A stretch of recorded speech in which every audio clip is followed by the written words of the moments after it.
ایران کی پاسداران انقلاب یا قدس فورس کے کمانڈر قاسم سلیمانی کی شہادت کو 5 برس گزر چکے ہیں۔ قاسم سلیمانی مشرق وسطی میں ایرانی رجیم کے اثر و رسوخ، پراکسی وارز یا اسرائیل کے خلاف ایکسس آف ریزسٹنس کی بنیاد رکھنے والوں میں شامل تھے۔ قاسم سلیمانی کی ہلاکت یا شہادت کے 5 برس بعد مشرق وسطی کا نقشہ مکمل طور پر چینج ہوتا ہوا دکھائی دیتا ہے۔ سیاسی طور پر بھی اس دوران ایران کو بہت زیادہ نقصان اٹھانا پڑا اور جغرافیائی طور پر بھی اس کی کمزوریاں دنیا پر عیاں ہوئیں۔ دوسری طرف وہ قوتیں جن کے خلاف ایران، عراق، شام، لبنان، حزب اللہ اور حماس جیسے عناصر پر مشتمل ایکسس آف ریزسٹنس قائم کرنا چاہتا تھا، ان کی تقریباً کمر ٹوٹ چکی ہے۔ ایران میں انقلاب کے فوراً بعد 1980 کی دہائی میں جیسے ہی امام خمینی کی سربراہی میں نئی حکومت کے قدم جمنا شروع ہوئے، تہران نے لبنان میں امریکہ اور اسرائیل کے خلاف حزب اللہ جیسی تنظیم کی پیدائش اور پرورش میں مدد فراہم کی، اور حزب اللہ پوری دنیا میں کھلم کھلا ایرانی پراکسی کے طور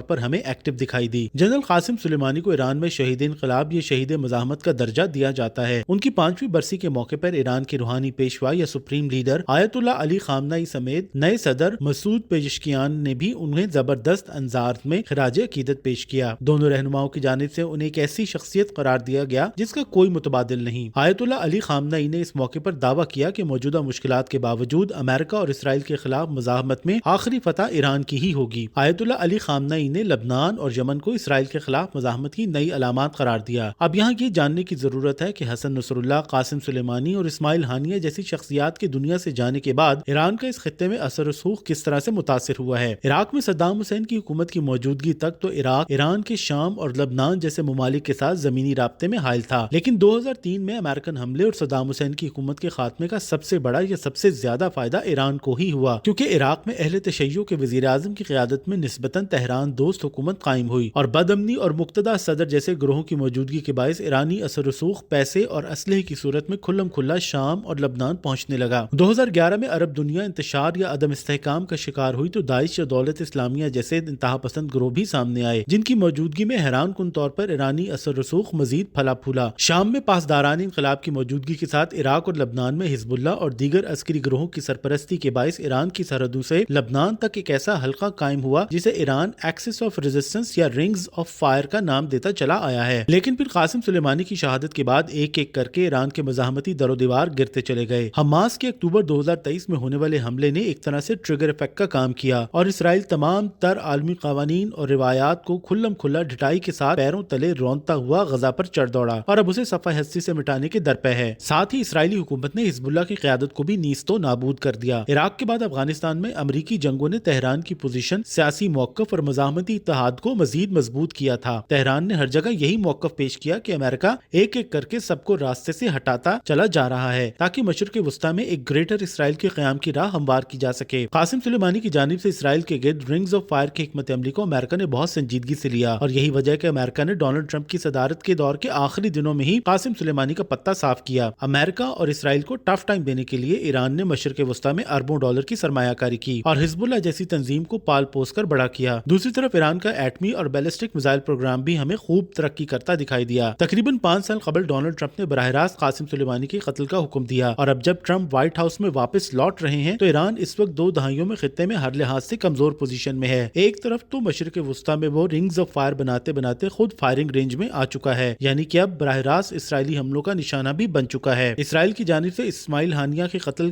سمیت ایران کے اوپر براہ راست فضائی حملوں نے ایرانی رجیم کی پوزیشن کو کافی کمزور کیا ہے۔ خاص طور پر ذرائع کا کہنا ہے کہ پاسداران انقلاب کی ساکھ اندرون ملک کافی حد تک متاثر ہوئی ہے، کیونکہ وہ اسرائیلی حملوں کے خلاف کچھ بھی نہیں کر پائے۔ دوسری طرف حماس اور حزب اللہ کی کمر ٹوٹنے کے بعد ایران کی اربوں ڈالر کی سرمایہ کاری بھی بیکار گئی۔ اسی طرح شام میں بشار الاسد حکومت کے خاتمے سے ایران کا سیاسی اثر و رسوخ نہ ہونے کے برابر رہ گیا ہے۔ ٹرمپ نے اپنے گزشتہ دور میں نہ صرف ایران کے ساتھ عالمی ایٹمی معاہدے کو توڑ ڈالا بلکہ مزید پابندیاں بھی عائد کیں، جس کے باعث ایران کے اوپر معاشی دباؤ میں کافی اضافہ ہوا۔ 7 اکتوبر 2023 کو حماس کے حملوں کے بعد ہر نیا دن ایران کے لیے نئے مسائل لے کر آیا ہے۔ ایک طرف اسماعیل ہانیہ کو تہران میں شہید کیا گیا تو دوسری طرف حزب اللہ کے سربراہ شیخ حسن نصر اللہ سمیت متعدد اہم کمانڈرز یا ٹاپ لیڈرشپ بھی شہید ہوئی۔ حزب اللہ اور شامی حکومت کو ایران کے عسکری بازو کہا جاتا تھا، لیکن اب یہ دونوں بازو جیسا کہ ہم پہلے بھی کہہ چکے ہیں کہ کٹ چکے ہیں، اور اب اس خطے میں دیکھا جائے تو اسرائیل کا پلڑا بھاری دکھائی دیتا ہے، جو شاید آنے والے کئی برسوں میں بھاری ہی رہے۔ ایک طرف تو غزہ میں اسرائیل کو کوئی روک ٹوک کرنے والا نہیں، تو دوسری طرف شام میں جولان کی پہاڑیوں سے لے کر لبنان میں سرحدی علاقوں تک اسرائیل اسرائیلی فوج دندناتی پھر رہی ہے۔ شام میں بھی کوئی ایسی حکومت موجود نہیں جو اسرائیل کو کم از کم مذمتی بیان ہی جاری کر سکے۔ ایران کو سب سے بڑا اور تازہ ترین نقصان شامی حکومت کے خاتمے سے ہی پہنچا ہے، جس کی یقیناً کسی کو کوئی توقع نہیں تھی۔ اس وقت ایران کے رنگز آف فائر مکمل طور پر بکھر چکے ہیں اور ان میں کمیونیکیشن کا فقدان ہے اور زمینی رابطے بھی ٹوٹ پھوٹ چکے ہیں۔ عراق میں چند عسکری گروہوں یا یمن کے حوثی باغی جلد یا بدیر ایسا لگتا ہے کہ ان کی بھی باری آنے والی ہے، جس کے بعد ایران براہ راست امریکہ اور اسرائیل کے نشانے پر ہوگا۔ ٹرمپ کی واپسی کے بعد توقع کی جا رہی ہے کہ 2025 میں امریکہ اور اسرائیل ایران کے خلاف فیصلہ کن رجیم چینج آپریشن کریں گے یا پھر اس کی ایٹمی اور میزائل تنصیبات کو مکمل طور پر تباہ و برباد کر کے کسی قابل نہیں